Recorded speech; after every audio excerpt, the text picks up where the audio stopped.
Hai, sekarang aku Aina, tapi itu bukan nama asliku. Dan alasan kenapa aku sembunyi itu karena kesalahanku. Hanya karena aku mau viral. Biar aku mulai dari awal.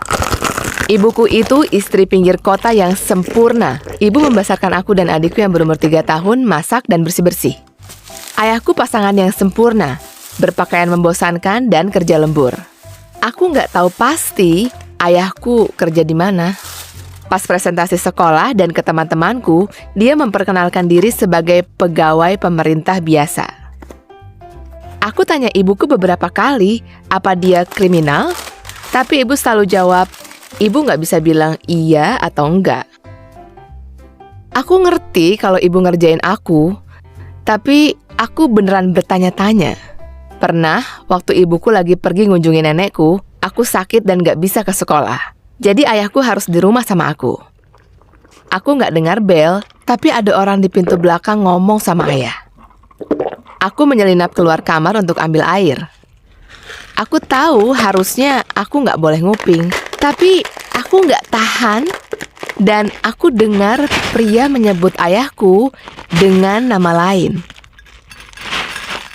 Sejak hari itu, aku merasa ayahku kayak orang asing yang menghipnotis ibuku. Waktu aku umur 16, ayah dipromosi. Jadi apa? Aku juga nggak tahu. Tapi kami pindah ke rumah baru yang megah. Aku sedih harus ninggalin perumahanku karena semua temanku ada di sana termasuk Om Greg. Dia bukan omku beneran, tapi dia teman dekat keluarga dan punya toko di mana aku dan teman-temanku suka main bareng. Dia juga sering ngunjungin kami untuk bantu ibuku waktu adikku baru lahir. Dia juga sering bantu aku ngerjain PR. Tapi sekarang kami di sini, pindah komunitas dan merencanakan liburan ke luar negeri. Hal yang nggak pernah kami lakukan sejak aku kecil. Kami ke Maroko, tempat kelahiran ayahnya ayahku. Aku pikir kita bakal minum koktail di pantai yang indah, tapi di bagian pertama dari liburan, kami malah ngunjungin kota-kota yang agak kecil dan kumuh. Jadi, aku dan ayahku berantem karena aku menghabiskan waktu chatting sama teman-temanku di TikTok, bukannya sama orang tuaku dan orang-orang yang nggak pernah aku temui seumur hidupku. Aku nggak terima dimarahin di depan orang asing yang lagi berbaring, walaupun aku nggak yakin mereka ngerti apa yang aku bilang. Jadi, aku teriak sekencang-kencangnya. Ayah nggak ngabisin waktu sedikit pun sama aku sejak aku kecil. Jadi ayah berharap apa? Buat aku sih, Om Greg, ayah yang lebih baik. Lalu aku pergi keluar sambil lanjut chatting di HP. Besok paginya, ayahku ngebangunin aku dan mengajakku jalan berdua saja ke kota besar di dekat kota kami untuk menghabiskan seharian di kolam renang. Di perjalanan, ayah melihat ke kejauhan sambil nyetir dan matanya mulai berkaca-kaca. Kayak yang kamu lihat, beberapa generasi hidup di bawah satu atap. Ayah tinggal sama orang tua dan kakak ayah di kamar kecil sampai lulus. Ayah nggak pernah punya privasi atau komoditas. Jadi waktu ibumu bilang, kami diberkati denganmu, ayah janji untuk berusaha bikin hidup yang lebih baik buat kamu. Ayah lanjut cerita tentang beratnya mendedikasikan waktu untuk kerja dan meninggalkan momen bersama kami. Tapi sekarang, dia udah mencapai level di mana dia bisa menghabiskan waktu sama kita. Dan itu yang bakal dia lakukan seterusnya. Susah untuk nggak nangis, tapi aku tahan diri. Ngelihat HP bakal membantu, tapi karena buru-buru, aku lupa bawa. Kami pergi ke kolam renang. Tapi aku nggak kaget lagi.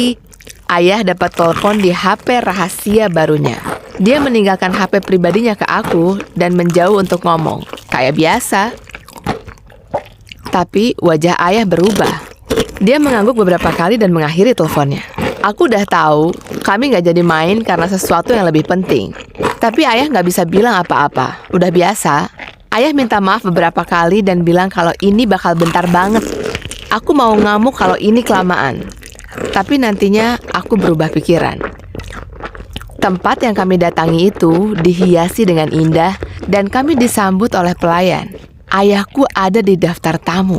Waktu kami masuk, Aku sadar kalau ini kawinan. Dan bukan kawinan biasa, tapi artis pada berkeliaran di sana. Ayah bilang dia harus ketemu orang, jadi aku harus cari kesibukan sendiri. Itulah kenapa dia ninggalin HP-nya padaku, dan aku bisa main game. Waktu ayah ngomong, aku sibuk lihat-lihat dan mengangguk. Waktu ayah pergi, aku langsung download TikTok di HP-nya, dan aku siap merekam materi mantap untuk profilku. Lalu aku lihat pengantin prianya, kulitnya hitam, dan dia orang paling seksi yang pernah ada. Aku tercengang, tapi aku kumpulin nyawaku dan mulai rekam acara dansanya. Aku didatangin pelayan yang minta aku hapus videonya, dan melarang aku merekam acara karena foto resmi bakal dikirim ke seluruh tamu. Aku tetap santai dan bilang kalau aku cuma ngezoom karena aku lupa kacamataku. Dan aku tunjukin dia kalau nggak ada video di galeri HP, karena itu udah aku post online. Dan itulah saatnya semua jadi berantakan. Besoknya ayahku dapat telepon di HP kantor waktu makan siang, dan ayah jalan keluar untuk ngangkat. Dia buru-buru masuk, ambil HP pribadinya, dia keluarin SIM cardnya dan dia masuk kamar. Dia balik setengah jam kemudian dan menatapku dengan marah. Dia menghela nafas dan balik ke kamar. Pada saat itu, aku nggak ngerti ada apa. Aku menjauhinya di akhir pekan itu. Beberapa hari kemudian, videoku trending karena aku merekam pernikahan artis. Aku nggak sadar kalau aku nggak sengaja rekam ayahku di latar belakang sedang menerima amplop dari orang lain. Tapi bos ayah sadar. Ayahku marah besar. Dia bilang aku harus kasih dia password akun TikTok aku saat itu juga. Aku nggak pernah lihat ayah semarah itu, jadi aku nggak protes. Setelah telepon sama bosnya, ayah balik. Dia minta maaf karena kelakuannya dan menjelaskan kalau HP-nya terekspos lewat aplikasi backdoor untuk mengumpulkan informasi. Aplikasinya? TikTok. Jelas, ayah tahu kalau aku yang menginstalnya. Jadi, ayah harus melaporkannya. Di jam yang sama, videoku dihapus dan akunku ditutup. Hilang sudah ketenaran 15 menitku.